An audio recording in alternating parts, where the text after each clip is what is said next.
Bueno, mis hermanos, continuamos con el estudio de Efesios. Ya miramos la primera parte, la prédica anterior estuvimos mirando la primera parte del tema 2, que se titula Bendecidos en Cristo. Y vamos hoy a la segunda parte, pero antes de iniciar, hagamos un resumen breve, rápido. Recuerde que estamos en Efesios capítulo 1, versículo 3, versículo del 3 al 6. Capítulo 1, versículo 3 al 6. Ya miramos dos puntos importantes en este tema, y es que somos bendecidos en Cristo, primero con una bendición completa. Ese fue el primer punto que desarrollamos, con una bendición completa, porque estamos bendecidos a través de esa bendición que el Padre declaró para nosotros como iglesia desde los lugares celestiales en Cristo Jesús. A través de Cristo nos ha bendecido con una serie de bendiciones completas. También somos bendecidos, en segundo lugar, con una elección para pureza, para ser limpios, rociados con la sangre preciosa de Jesús, que nos hace limpios, santos, para tener acceso a la presencia del Padre, porque Él es santo. Entonces, a través de Cristo también somos santos, somos vistos como santos delante de Dios. Y nos escogió desde antes de la fundación del mundo con este propósito, para que pudiéramos acercarnos a la presencia de Dios, tener acceso libre y directo a la presencia de nuestro Padre Celestial. ¿Qué tal si leemos una vez más Efesios capítulo 1, versículo 3 al 6? Dice: bendito sea el Dios y Padre de nuestro Señor Jesucristo, que nos bendijo con una sola bendición, o con poquitas bendiciones. No, dice con toda bendición espiritual en los lugares celestiales en Cristo. Es una bendición completa. Versículo 4: nos escogió en Él antes de la fundación del mundo, o sea, en Cristo, a través de Cristo, antes de todo lo creado, para que fuésemos santos y sin mancha delante del Padre. Versículo 5: en amor, habiéndonos predestinado para ser adoptados hijos suyos por medio de Jesucristo, según el puro afecto de su voluntad. Y versículo 6: para alabanza de la gloria de su gracia, con la cual nos hizo aceptos en el amado. Vamos a la segunda parte de esta porción bíblica, mis hermanos. Vamos a estar revisando el versículo 5 y vamos por partecitas, porque de eso se trata un estudio bíblico, ir analizando por frases, palabras claves, y si podemos mirar la palabra en el idioma original, en el griego, mucho mejor. Vamos profundizando. Y el tercer punto que vamos a mirar a partir de este versículo 5 se titula una adopción amorosa. Somos bendecidos a través de Cristo, en Cristo Jesús, con una adopción amorosa. Una adopción amorosa. El versículo 5 comienza diciendo: en amor habiéndonos predestinado. Vamos por partecitas. En amor habiéndonos predestinado. Resulta, mis hermanos, que la palabra del Señor revela que Dios determinó desde el principio de todo un destino, diga un destino, para nosotros, para la iglesia, para nosotros como hijos de Dios. ¿Y qué motivó a Dios preparar ese destino para nosotros? Su infinito amor, porque dice: en amor habiéndonos predestinado.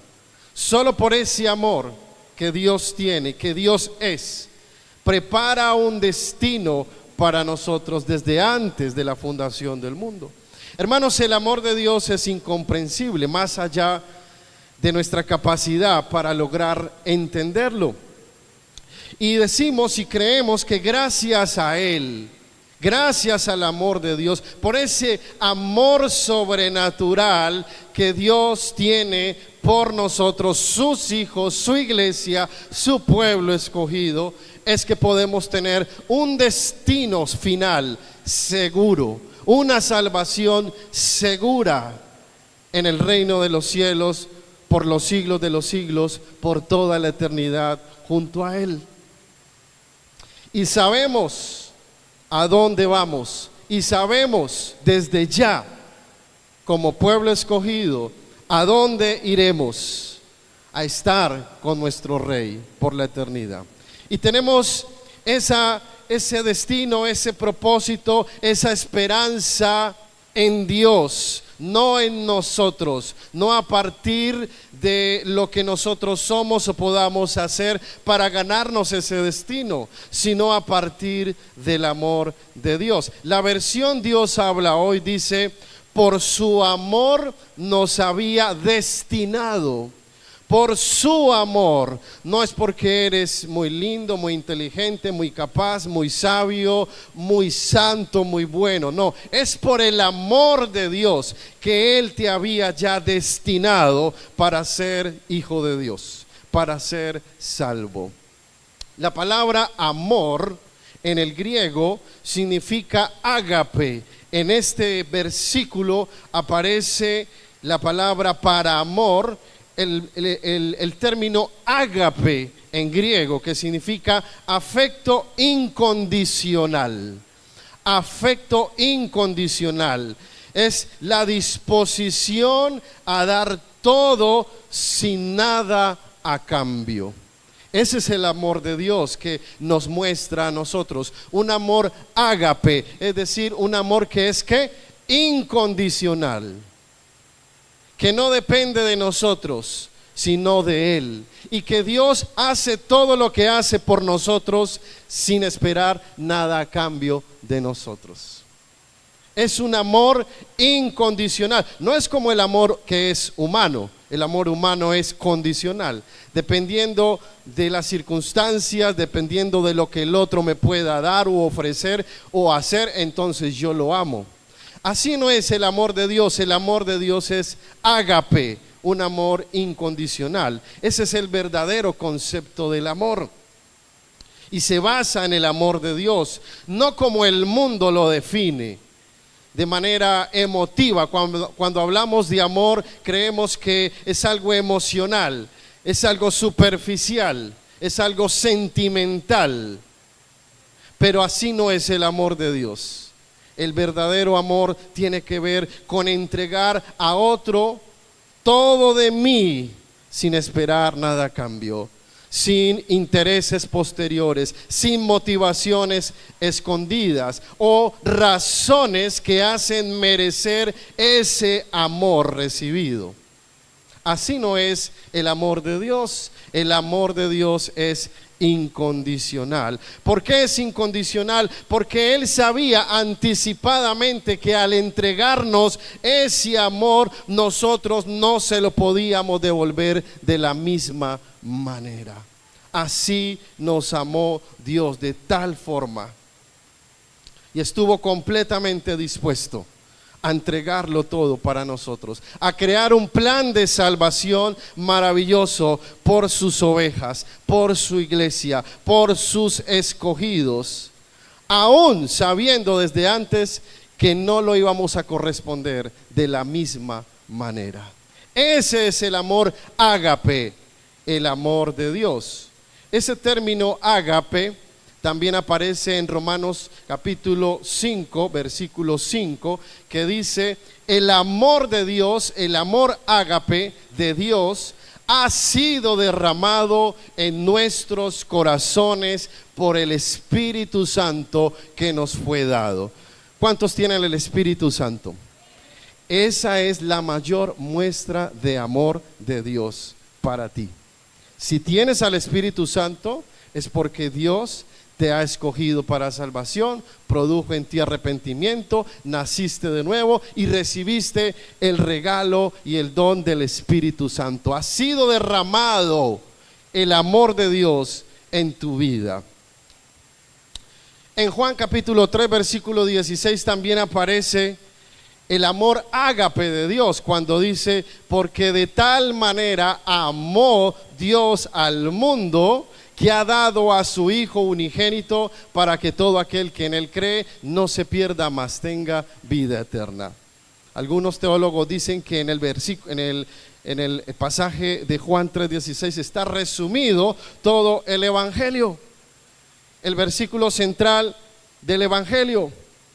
Un versículo clásico muy importante, y es interesante ver allí, hermanos, que en este versículo, que es el de los más conocidos, importantes de la Biblia, Juan 3:16, aparezca el término griego agapesen, es decir, que viene también de ágape, de la palabra, cuando dice amó, cuando Dios amó en pasado, Él dice que amó de tal manera, amó Dios al mundo, que entregó ¿a quién?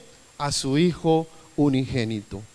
Este término griego, agapesen, significa mucho amor entregado. La máxima expresión del amor de Dios es que entregó a su Hijo unigénito. Su único Hijo lo entregó por nosotros, para que tomara nuestro lugar en la cruz del Calvario.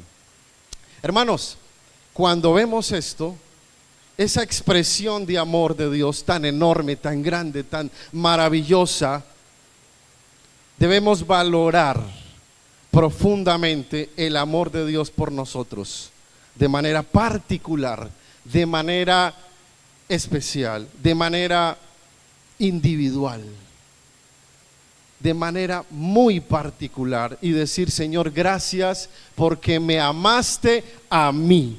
¿Qué tal si usted le dice al Señor en esta mañana: gracias porque me amaste a mí? Y diga su nombre: gracias porque amaste a Juan.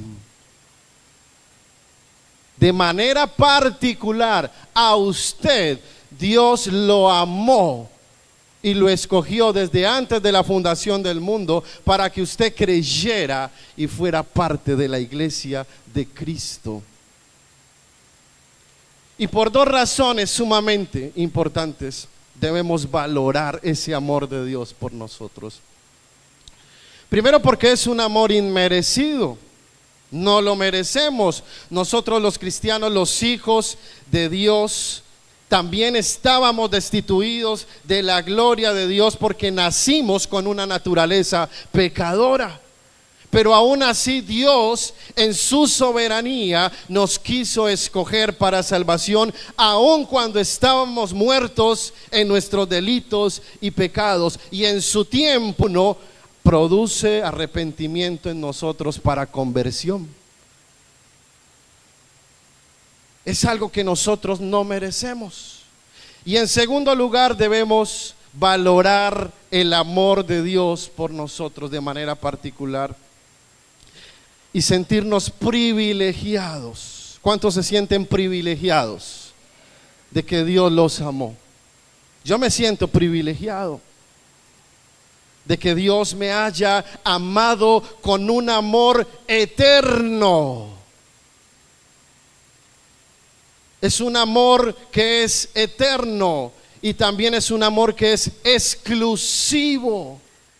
Cuando Juan 3:16 dice que Dios amó al mundo, escucha esto, muy importante esta aclaración: que Dios amó al mundo no significa que Dios amó a toda la humanidad, a todos los seres humanos nacidos durante toda la historia de la humanidad. No se refiere a eso, porque la Escritura no enseña que Dios ama a todos los hombres simplemente porque fueron creados.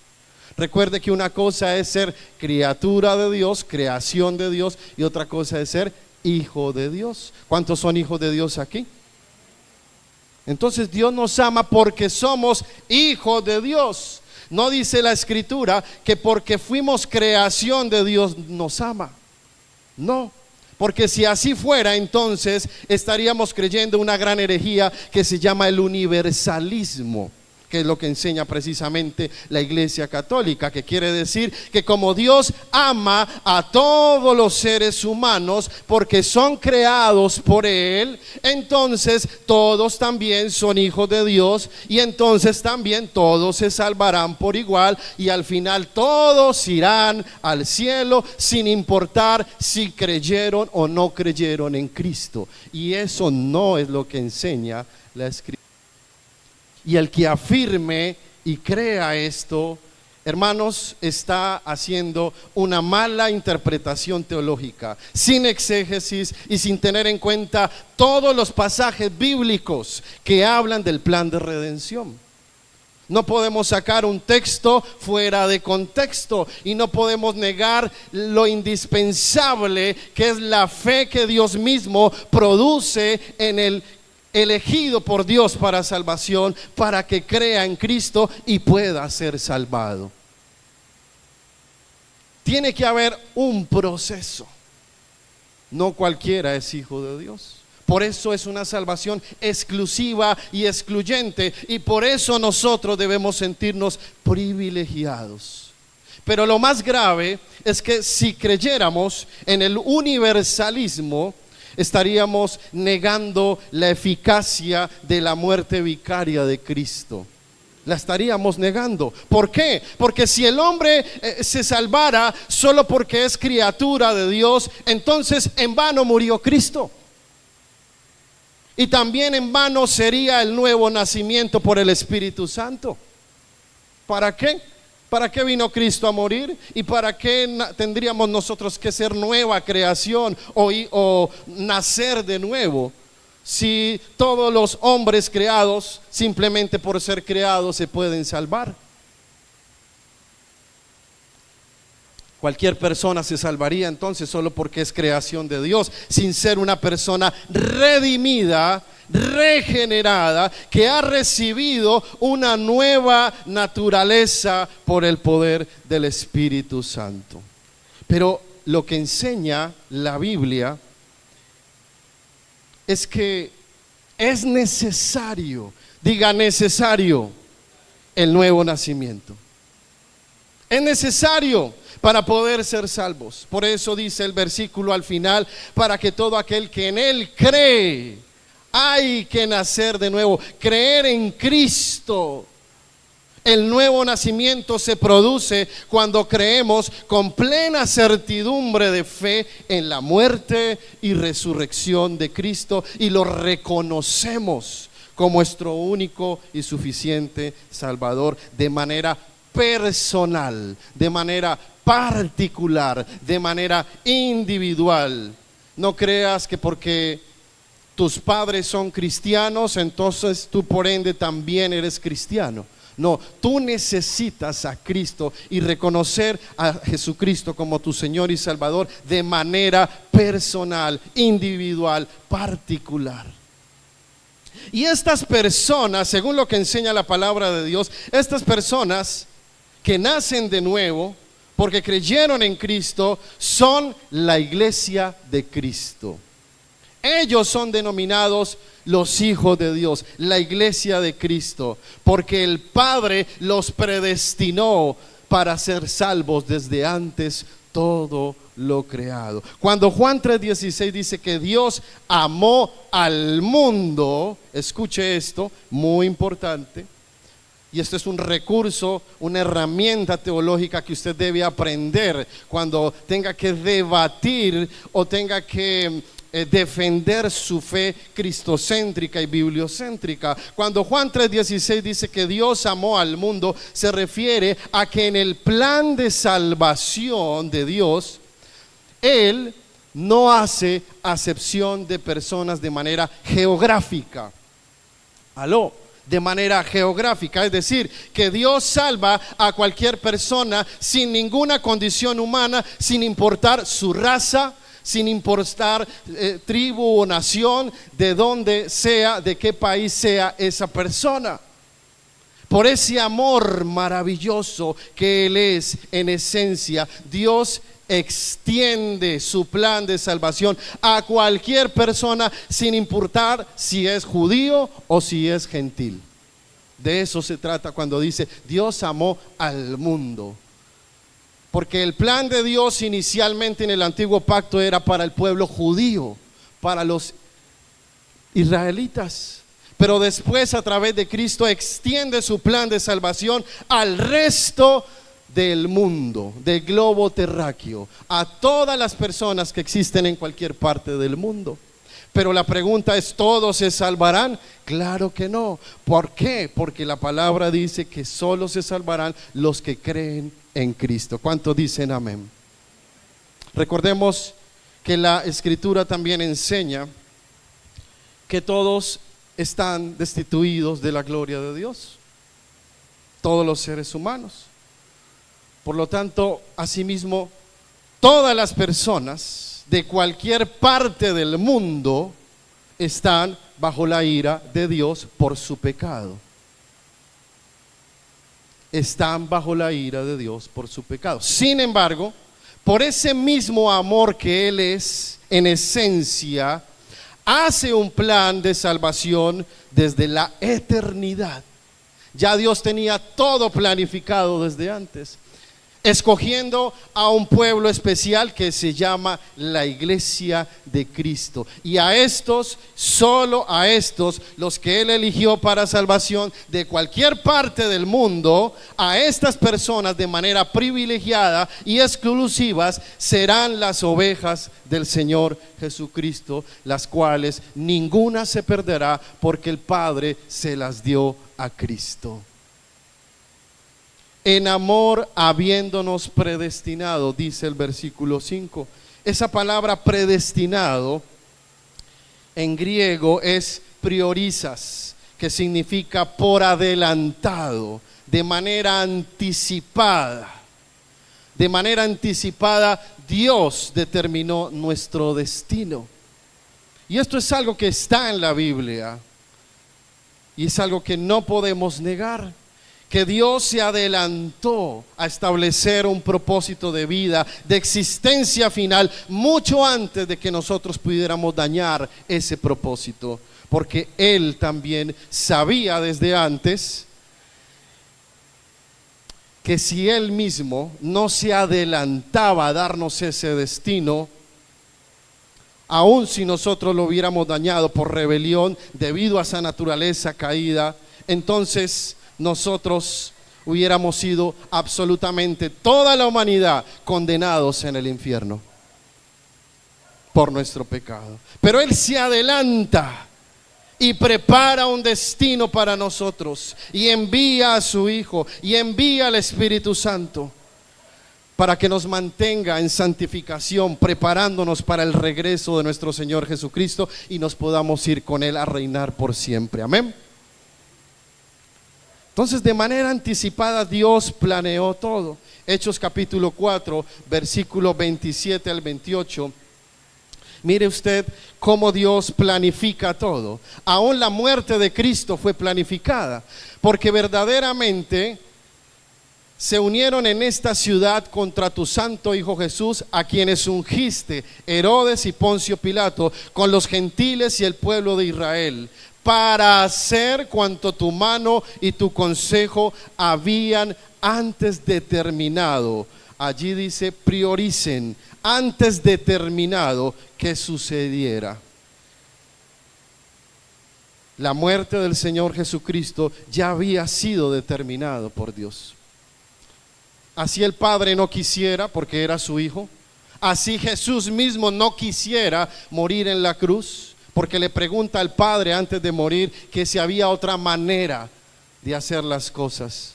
Así ellos no lo quisieran hacer, lo hicieron por amor.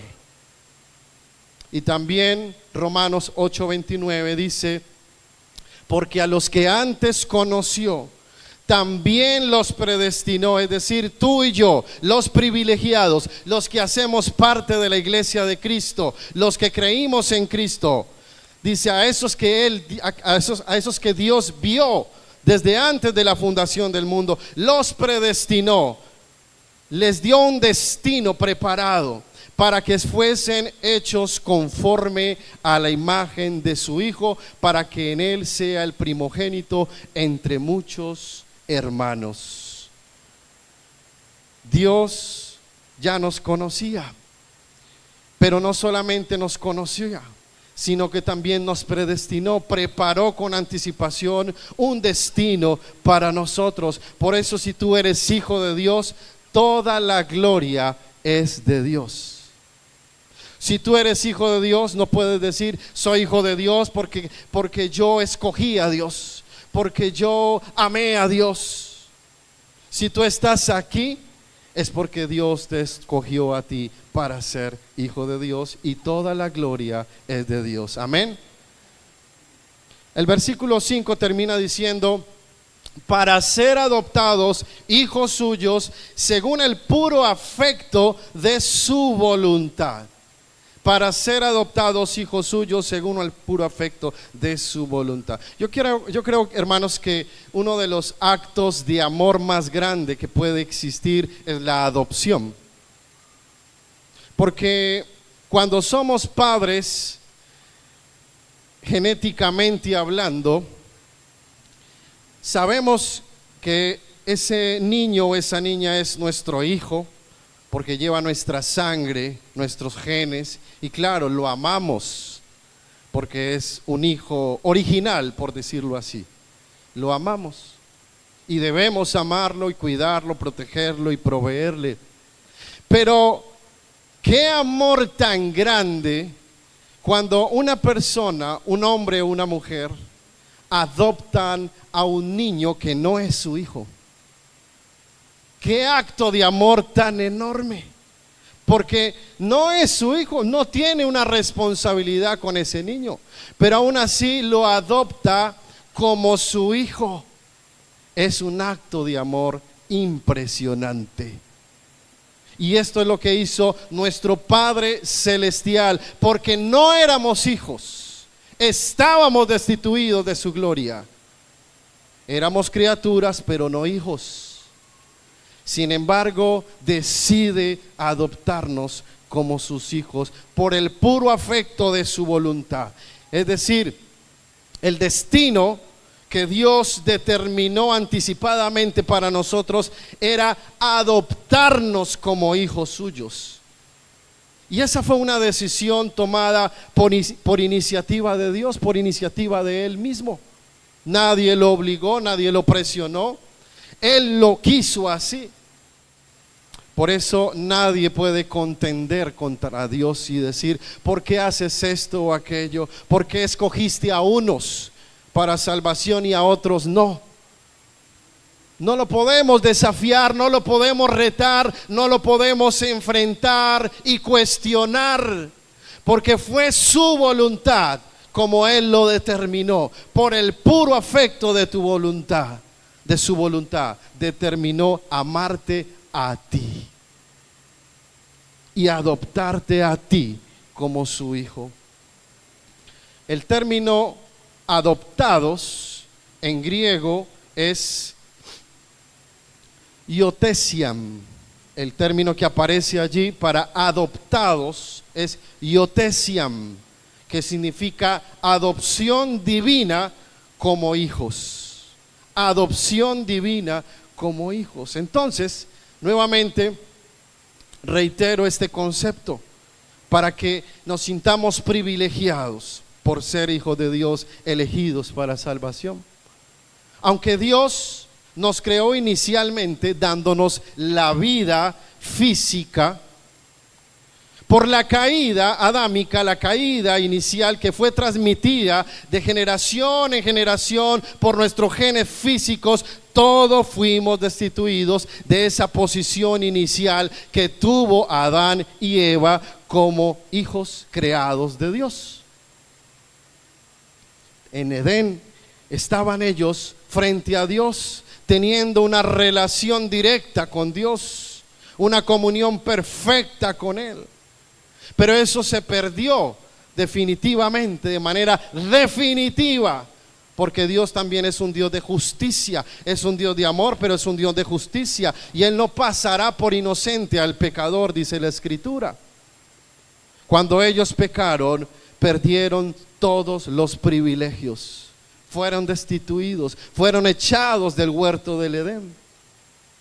Por eso, para regresar en el plan de salvación, para Dios regresar a esa relación, a esa comunión que Él tenía con nosotros, Él establece un plan de salvación, establece un plan de redención.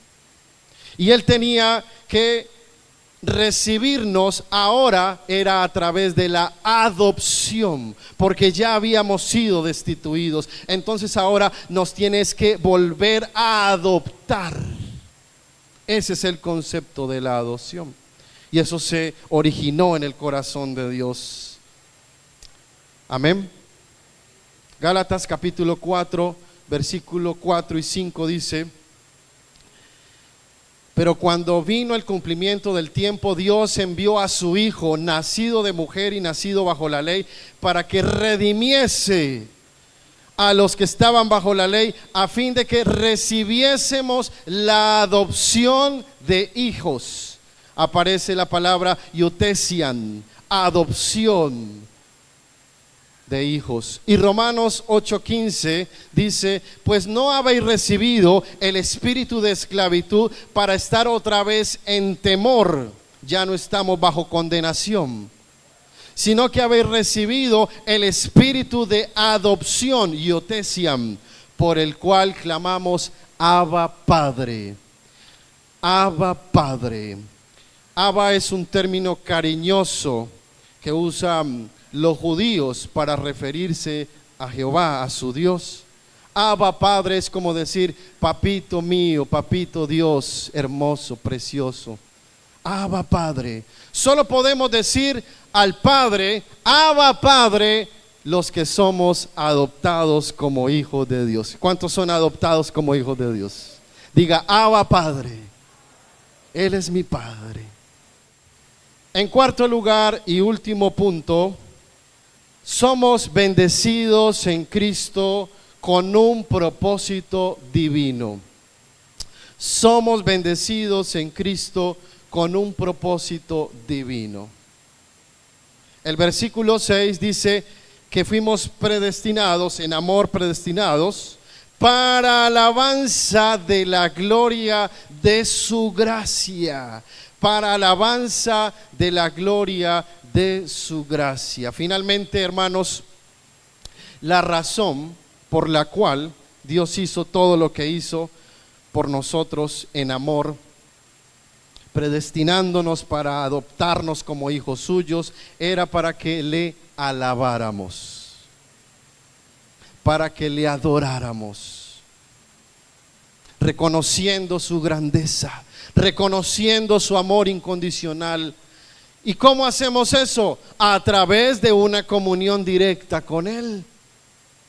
Si yo no tengo una comunión directa con Él, de padre e hijo, todos los días a través de la oración y el estudio de la palabra de Dios, entonces no hay forma en que yo pueda disfrutar de esa relación que yo tengo con Él como hijo.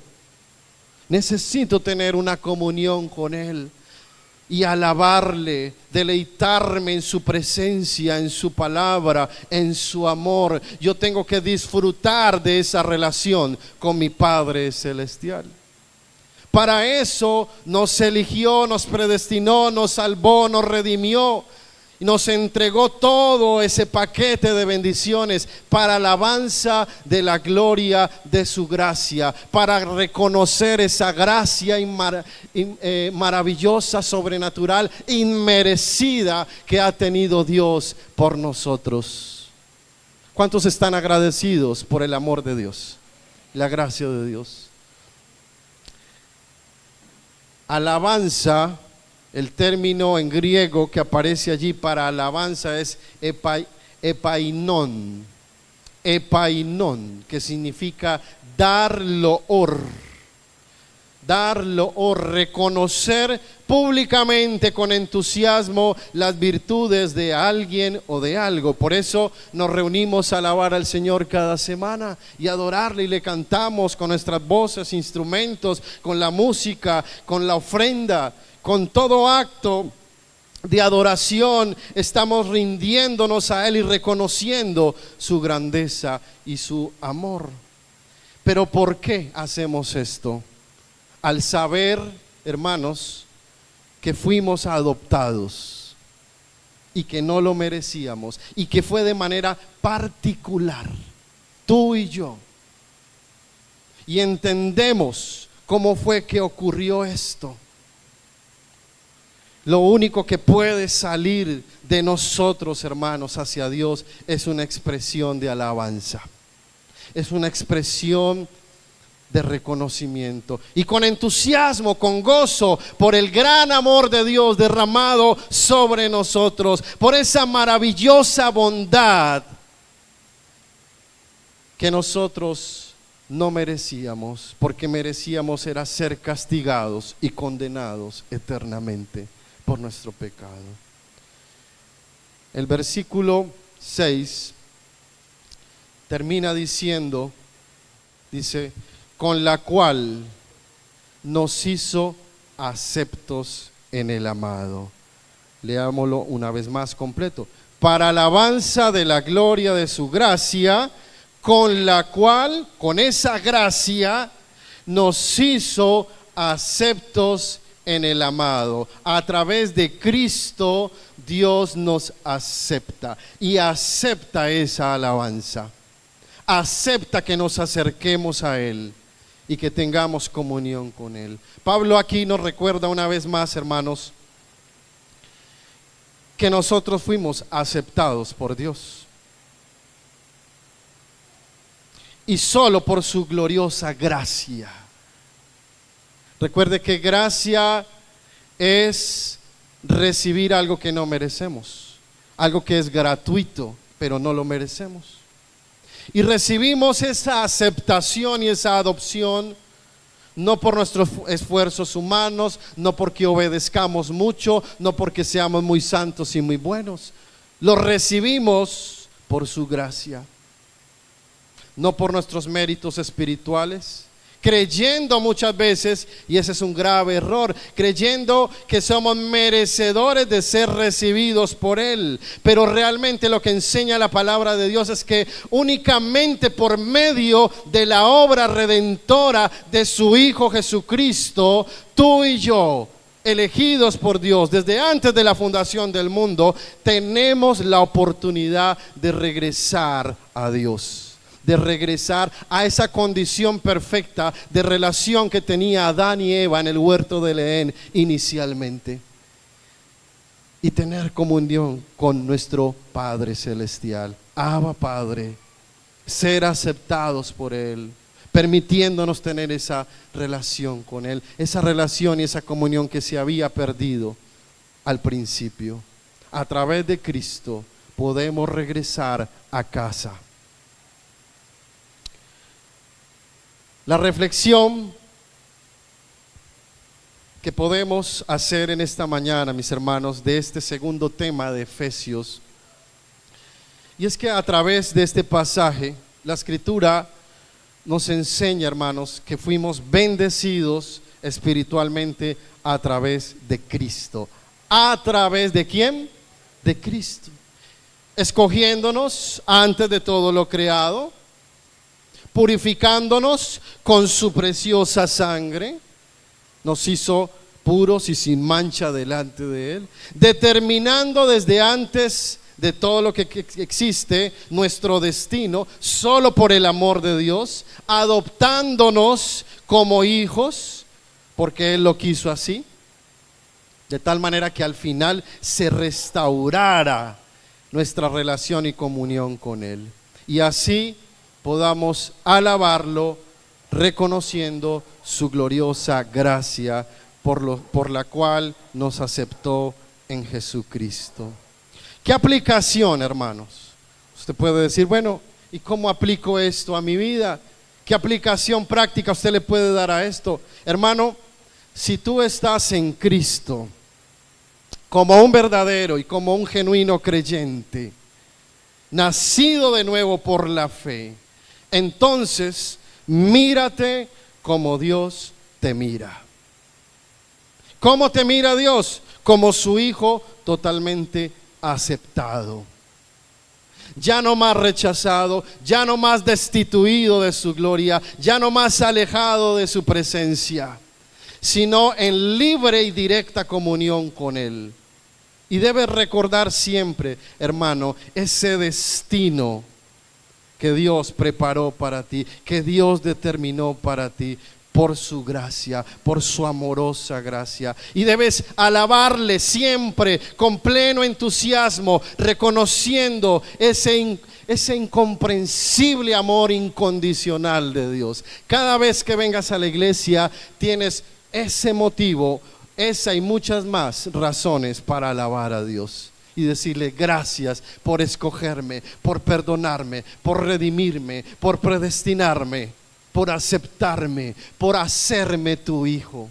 Gracias, Señor, porque no lo merezco y lo hiciste por mí de manera particular. Concluimos, hermanos, a través de este estudio, que fuimos bendecidos en primer lugar con una bendición que completa, enviadas desde el cielo, y no le falta absolutamente nada a esa bendición. Segundo, con una anticipada elección.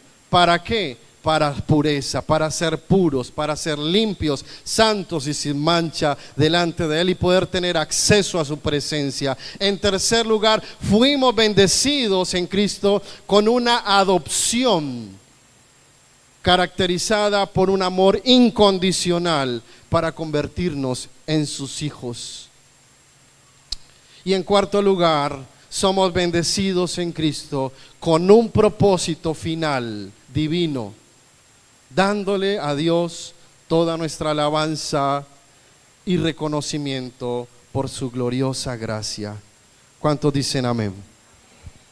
Póngase en pie y oremos al Señor y démosle gracias por su poderosa y bendita palabra.